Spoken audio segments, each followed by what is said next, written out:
What's cracking, people? It's your man, Cousin T, aka the Alpha Wingman, representing high-level technicians operating globally and beyond. So listen, today I wanted to go into another story, but this is more of a cautionary tale or lesson learned, or however you want to place it. But it's not necessarily a cautionary tale for myself or men similar to my position. And just for clarity, I consider myself to be an ASP or an alpha showpiece, which is basically a name or a title that was put together in the space that I exist in, which is the male exotic dancer space. But there are other spaces where this title can be applied.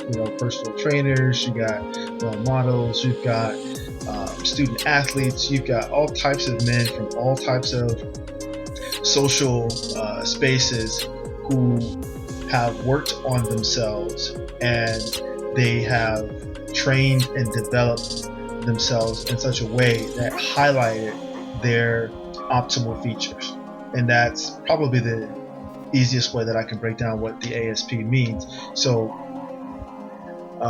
potentially, I'm saying potentially, the vast majority of men can qualify as an ASP. However, there are some genetics that are involved, but that's why we also have, classic players. We have ugly, sexy players. It runs the gambit. But for the sake of this particular story, I'm going to put a picture up of the scenario that I'm referring to. And why I say Canada Dry. And just for clarification, when I describe women that I've actually personally come in contact and have known, I usually do not put pictures because y'all need to be trying to research who these women are. But in this case, I'm gonna cover the face so y'all can have an idea of what the bodies are like. Anyway, so these were two women who were visiting from Canada. They actually were in town for a convention, some corporate convention, based on the type of work that they do. And for the sake of this video, I'm gonna refer to one as boss lady and the other one as the office manager. So basically, boss lady was the senior vice president of the particular division of the company that the two worked for, and the office manager was her executive assistant who ran the day-to-day operations within the office. So basically what happened was I was hosting an event, and this was more of an upscale after party event for the convention that the two of these women had attended earlier. This was a grown and sexy situation in Chicago on the lake, and basically it was sort of a mid-range after party. It wasn't an after party. We'll get to the after party in a minute, but that explains why I'm in a suit and getting that suave game on. But what happened was, in this situation, these two young ladies were visiting Chicago for the week of the convention. They didn't know the lay of the land. They didn't know what was going on. So they just found themselves at this grown and sexy event on the lakefront in Chicago. And of course, they had a lot of local guys approaching them and things like that. And this is one of those times where presenting yourself in a Pookie and Ray Ray situation or scenario goes sideways. Now, these two women were approached by two guys. To their credit, I mean, they had their verbiage down. Basically, one was wearing a G Unit tee, which I definitely support G Unit tees in the proper scenario, the proper instance, but not at a grown and sexy event. Other guy had cornrows and some type of jacket, and basically they were projecting this sort of roughneck hood, I'm going to show you the wild side of Chicago persona to these two young ladies. And in a situation that is not an upscale grown and sexy situation, that probably flies, and that works in some instances, but it does not work in all instances. You have to be able to adjust. You have to be able to pivot. You have to be able to be more multidimensional, more than just one thing. Hopefully, gentlemen who are listening to this and watching this can take note. When we talk about the evolution of masculine mastery, it has many facets. It has a variety of presentations. You have to own who you are throughout the range of presentations of masculine mastery. So, having said that, these two young ladies, they were, basically led by the hand by these two guys over the course of the evening at this grown and sexy event. And basically, where I came in was towards the end of the event, where the two ladies had snuck away from the two guys, saying that they needed to use the restroom or something like that. And it was time to close down the venue, and people were leaving and making after party plans. And they basically happened upon me, while I was like just doing whatever, wrapping stuff up, clearing tables, or whatever. And they asked me if there was like an alternative exit so that they wouldn't be seen by the two guys who were waiting for them. But I was like, well, why would you want to go hang with them? They look very excited to hang out with you, young ladies. You have, beautiful accents. I mean, surely they want to show you a good time. And they're like, no, not at all. That's not their speed.